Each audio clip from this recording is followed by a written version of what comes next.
Rise and shine on Australia's Vision Christian Radio.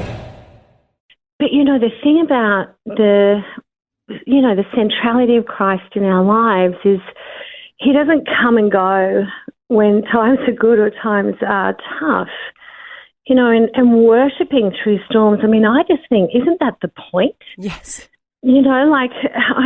I truly get so frustrated when people say, well, I've left my faith, because who is a God that would allow that? And I'm like, are you serious? Actually, this is when you're walking through times that you don't think you can walk through.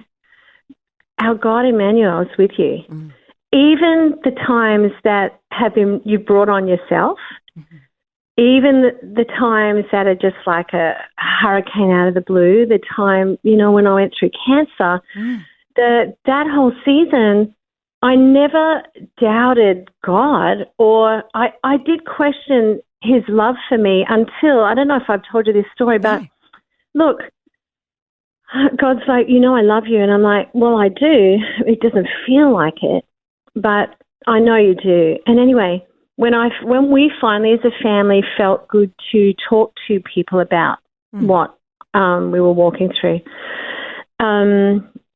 I told one of the great intercessors in our church, Susanna, and she's like, oh, that's interesting.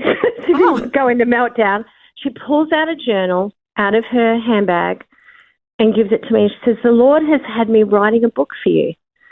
It's all about his love for you. He told me to fill it with scriptures and prophetic words on his love for you. And when you look at the dates, and I have it by my bed, I'm looking at it right now, the 13th of December, the day I found out, was the day that the Lord asked her to start writing this book. Wow. And when I read through that, I think it's just this one little example of like God's interested in every detail, and you can run from him, you can blame him. He's got big shoulders. He's not going anywhere.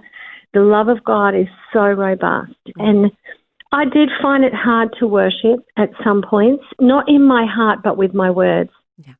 I just would start to sing and I would just weep because the pain was so deep. Yeah. But again, the presence of God, he says, draw near to me, I'll draw near to you.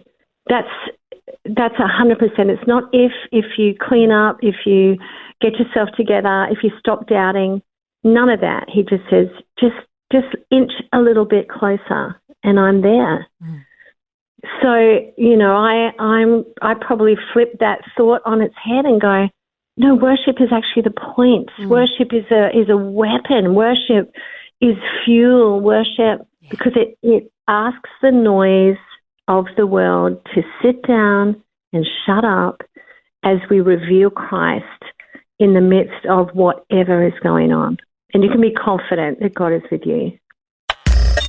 Thanks for taking time to listen to this audio on demand from Vision Christian Media.